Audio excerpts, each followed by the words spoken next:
10% মানে কত? 1/10। তার মানে ইনকাম, এক্সপেন্ডিচার আর সেভিংস এর রেশিও কত হবে? 1 টাকা সেভ করে 10 টাকা ইনকাম, 9 টাকা এক্সপেন্ডিচার রেশিও হয়েছে। এরপরে কি বলেছে? বলেছে when his income increased by 20% he could save the same amount only as before। ঠিক আছে, তাহলে সেভিংস এর কোনো চেঞ্জ হয়নি, আগে যদি 1 টাকা ছিল এখনো 1 টাকাই আছে। ঠিক আছে, ইনকামটা কত বেড়েছে? 20 না 10? 20%। এখানে 100 গুণ করার দরকার আছে কি নেই? দরকার নেই, কেন? এই পার্সেন্টেজ একজনেরই বের করতে হবে, আর সেটা হচ্ছে 10-এর। 10-এর 20% মানে 1/5 মানে 2। এমনিতেই জানি 10 থেকে হয়ে যাবে কত? 12। এই তো, তাহলে আমার বেকার 100 দিয়ে গুণ করার দরকার আছে?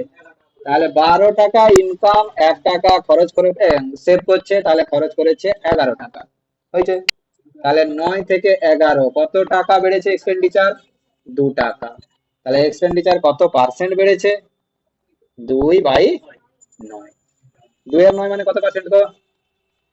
আগে 1/9 মানে কত পার্সেন্ট বলো? 1/9 মানে কত পার্সেন্ট? 11 পূর্ণ 1/9%, ইন্টু 2 মানে 22 পূর্ণ 2/9%। হয়ে গেছে? হ্যাঁ,